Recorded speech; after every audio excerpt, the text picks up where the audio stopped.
नमस्कार, आपण पाहताय महर्षी डिजिटल न्यूज। रात्री मुक्कामी असलेल्या संत तुकाराम महाराजांच्या पालख्या आज सकाळपासून मार्गस्थ होत आहेत, परंतु यशवंतनगर परिसरात एक वेगळीच घडामोड पाहताना दिसली। पहाटे 5 वाजल्यापासून यशवंतनगर स्मृती भवनच्या कोपऱ्यात शिंदे डेअरी येथे सकाळपासूनच गर्दी होती, पोलिसांची आवक-जावक होती।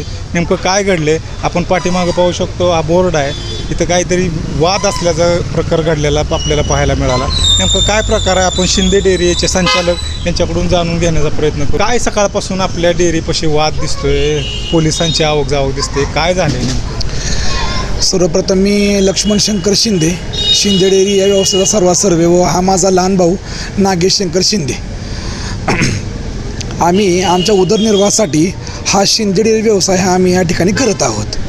परंतु आज सकाळी संत तुकाराम महाराजांची पालखी अकलूजमध्ये आगमन झाल्यानंतर वारकऱ्यांसाठी आम्ही मोफत चहा बिस्किटं हे वाटप करण्यासाठी आमच्या या 6.5 गुंठे क्षेत्रामध्ये आलो असता व वारकऱ्यांना चहा व बिस्किट हे वाटप करत असताना भरपूर गर्दीचं प्रमाण झालं।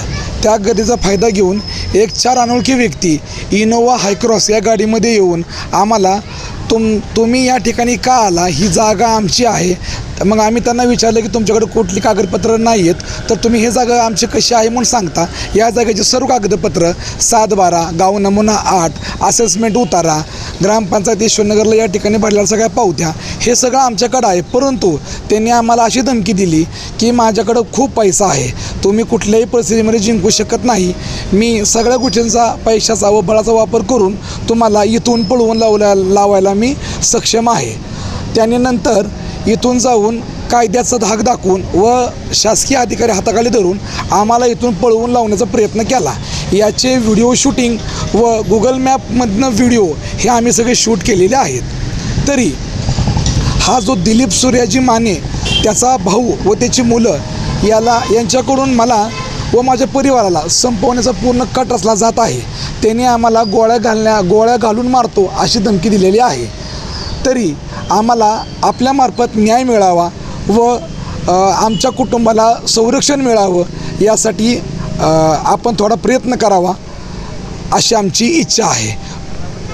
हा वाद तुमच्या जागेचा आहे, म्हणजे प्राथमिकदृष्ट्या तुम्ही जे सांगताय हा जागेचा वाद आहे। कोण ते मालक आहेत आणि कशामुळे तुमच्याशी वाद चालू आहे? या जागेचे मूळ मालक हे काय वसंत माने आहेत। यांच्याकडून धैर्यशील भैया राजसिंह मोहिते पाटील साहेब यांनी हा प्लॉट खरेदी केला व त्यांच्याकडून आम्ही सर्व कागदपत्राच्या आधारावर व 7/12 सर्व कायदेशीर गोष्टी लक्षात घेऊन त्यांच्याकडून आम्ही हा प्लॉट ऑथोराईज खरेदी केला। किती वर्षापूर्वी ही झाली खरेदी? आता आमची हा जानेवारी 2026मध्येही आम्ही त्यांच्याकडून खरेदी केला।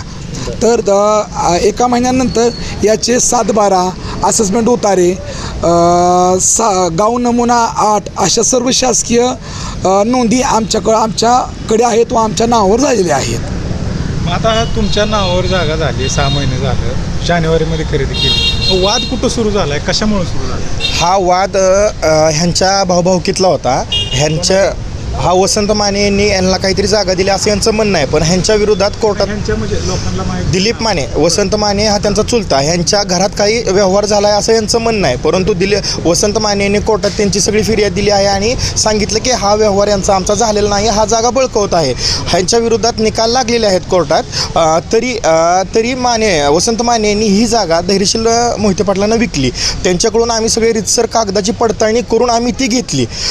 भैयाने ज्यावेळेस जागा घेतली त्यावेळेस ही जागा जशी होती तशी होती, काहीही नव्हतं। परंतु ज्यावेळेस मी जानेवारीमध्ये ही जागा खरेदी केली त्यावेळेसपासून ह्यांनी मला त्रास द्यायला चालू केले की दिलीप माने आणि त्यांच्या सहकाऱ्यांनी, त्यांच्या भावांनी मला त्रास द्यायला चालू केला की तू जागा कशी काय घेतली, तू आम्हाला विचारलं का? मी त्यांना म्हणलं की जागा त्यांच्या नावावर आहे, मी रीतसर घेतलेली आहे, सगळं माझ्याकडं आहे, माझ्या नावावर झालं आहे। तर त्यांनी मला तलाट्याला नाव लावायसाठी अडथळा आणला। तलाठी भाऊसाहेबांकडे आम्ही सगळी कागदपत्र सुपूर्द केली। त्यांनी सगळी पाहणी केल्यानंतर त्यांनी निर्णय दिला की साहेब तुमच्याकडे काय कागद नाहीत, हे सगळं नागेश शिंदेच्या नावावर आहे, हे त्यांच्या नावावर मी करून देत आहे। हा निकालसुद्धा त्यांच्या विरोधात लागला। तरी पण आत्ता सध्या सगळं माझ्या नावावर असताना, माझं दुकान चालू असताना त्यांची रोज आरेरावी आहे की तू इथं दुकान टाकायचं नाही, तू इथं थांबायचं नाही, ती जागा माझ्या नावावर करून दे। की कधी आता तुम्हाला सकाळी तुम्ही सकाळपासून इथं आहे, नेमकं काय झालं, त्यांनी काय तुम्हाला ऑब्जेक्शन घेतलं, त्यांनी इथं नेमकं काय केलं? त्यांचा मला होणारा रोजचा त्रास हा मला सहन होत नाही, म्हणून मी काय केलं, पूर्ण जी माझी कागदपत्र आहेत सगळं असेसमेंट, उतारा, खरेदी खत, सर्व काही मी डिजिटल बोर्डवरती 10x15चा बोर्ड करून मी सगळं बाहेर लावलं आहे. ह्या गोष्टीचा त्यांना खूप राग आला आणि आज सकाळी पालखी असल्यामुळे आम्ही सकाळी चहा आणि बिस्किटचं वाटप ठेवलं होतं. त्या वाटपचा फायदा घेऊन दिलीप मानेंनी पाठवलेली विठ्ठल माने वगैरे जी मुलं आहेत त्यांच्या हाताखाली काम करणारी ती मुलं आली आणि सकाळी शिवीगाळी करू लागली की तूही का केलं म्हणून. मी त्यांना समजवलं की अरे ही माझी जागा आहे, मी वहिवाट करणार, माझं हे सगळं, तुम्ही मला शिवीगाळ का करताय. तिथून पळ काढून गेले. मग नंतर थोड्या वेळाने ह्यांनी पोलीस स्टेशनला जाऊन काहीतरी खोटी तक्रार दिली. पोलीस स्टेशनवाले इथं आले, आम्ही त्यांना सगळं रितसर दाखवलं. त्यांनी सांगितलं की हा जमिनीचा वाद आहे, दिवाणी खटला आहे, आम्ही याच्यामध्ये काही करू शकत नाही. तर आता नंतर सगळं झाल्यानंतर ह्यांनी नंतर जो माझ्याकडे इसम पाठवला होता विठ्ठल माने म्हणून, त्यांनी आता पोलीस स्टेशनला जाऊन खोटी फिर्याद दिलेली आहे की मी तुला कसा गुतवतो हे बघ. म्हणून त्यांनी मला सकाळी सांगून गेला की आता तुझ्यावर मी काय करतो बघ, माझ्याकडे पैसा आहे, मी तुला कुठेही वाकवू शकतो. म्हणून त्यांनी आज सकाळपासून पोलीस स्टेशनचे पोलीस जे हाताखाली धरून माझ्यावरती गुन्हे दाखल करायला चालू केले आहे. मी ह्यांना अजून पण सांगू इच्छितो की तुम्ही मला जर त्रास द्यायचा नाही थांबवला तर मी 28 तारखेला प्रांत कार्यालयासमोर आमरण उपोषण करणार आहे. आता ही जमीन तुमची आहे म्हणताय, वाद तुमच्या बरोबर आहे, मग तुम्ही पोलीस स्टेशनला काय दिले का? त्रास तुम्हाला झाला आहे तुमच्या म्हणण्यानुसार. आम्ही पोलीस स्टेशनला गेल्यानंतर तिथं वाघमोडे वगैरे पोलीस आहेत, त्यांना जर सांगितलं का ना तर तो म्हणतो की हा सगळा दिवाणी खटला आहे, आम्ही याच्यामध्ये तुम्हाला काही करू शकत नाही, तुम्ही कोर्टातून आणा. पण ज्यावेळेस आज सकाळी ही शिवीगाळी वगैरे झाली, माने तिथं गेले आणि त्यांनी सांगितलं की असं आहे. तर आमच्याकडे व्हिडिओ आहेत. तो जो पोलीसवाला आहे वाघमोडे, तो इथं येऊन आमच्या आईला, आम्ही इथं पोलीस स्टेशनला आम्हाला नेला असताना तो मागून आला व इथं आमच्या आईला व माझ्या बायकोला म्हणतो की तुम्ही इथून बाहेर निघा, तुम्ही इथं थांबायचं नाही. आमच्या आईने विचारलं तुम्ही आम्हाला असं का बोलता, आम्ही असाला का बोलता की आमच्याकडे सगळं डॉक्युमेंट आहेत. तर तो म्हणे तुम्हाला सांगितलं तेवढं तुम्ही करा. मग ज्यावेळेस आम्ही फेसबुक लाईव्ह चालू करून सरांना विचारलं सर तुम्ही असं कसं बोलू शकता, तर सरांनी इथून पळ काढला. अशा पद्धतीने ते पोलीस प्रशासनाचा गैरवापर करून माझ्यावर गुन्हे दाखल करायचा प्रयत्न चालू आहे. हे जर नाही थांबलं तर मी माझा जीव दिल्याशिवाय राहणार नाही. तर आता शेवटचा प्रश्न, आताचं स्टेटस काय, तुमच्याकडे डॉक्युमेंटली सगळे पुरावे आहेत का? माझ्याकडं सगळ्या डॉक्युमेंटरी आहेत. माझ्याकडं एक 30 पानाचा एक बंच आहे, ज्याच्यामध्ये आपण बघू शकता मूळ मालकापासून आतापर्यंतचं जोपर्यंत माझं नाव लागत नाही तोपर्यंत सगळ्या डॉक्युमेंटरी सगळ्या माझ्यापाशी आहेत.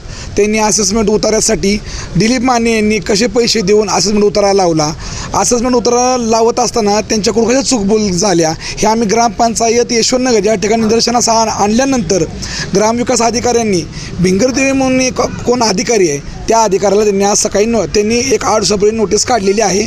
तीही नोटीस आम्ही 10x15च्या फलकावर बाहेर लावलेल्या आहे. तसेच आमच्या जागेच्या ज्या कायदेशीर गोष्टी डॉक्युमेंट सबमिट करून जे आपण मालक होतो त्याचा सर्व संच हा मी त्याचे सर्व कागदपत्र मी या संचामध्ये दिलेले आहेत.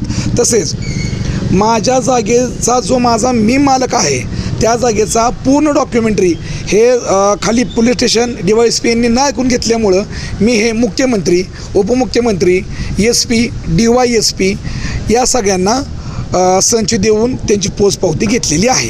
काय ह्या लोकांकडून अपेक्षा आहे, तुम्ही ज्यांना पत्र पाठवताय, निवेदन देताय, त्यांच्याकडनं काय अपेक्षा आहे आणि ती पूर्ण झाल्यास तुमची भूमिका काय असेल? माझं पोलीस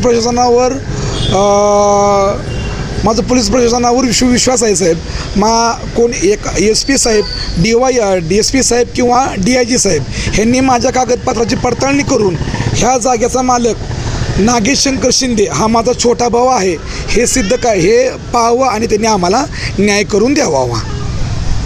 तर एकंदरीत आपण पाहिलं, यशवंतनगर येथील स्मृतिभवनच्या कोपऱ्यावर सुरू असलेला आज पहाटेपासूनचा वाद हा जमिनीचा आहे.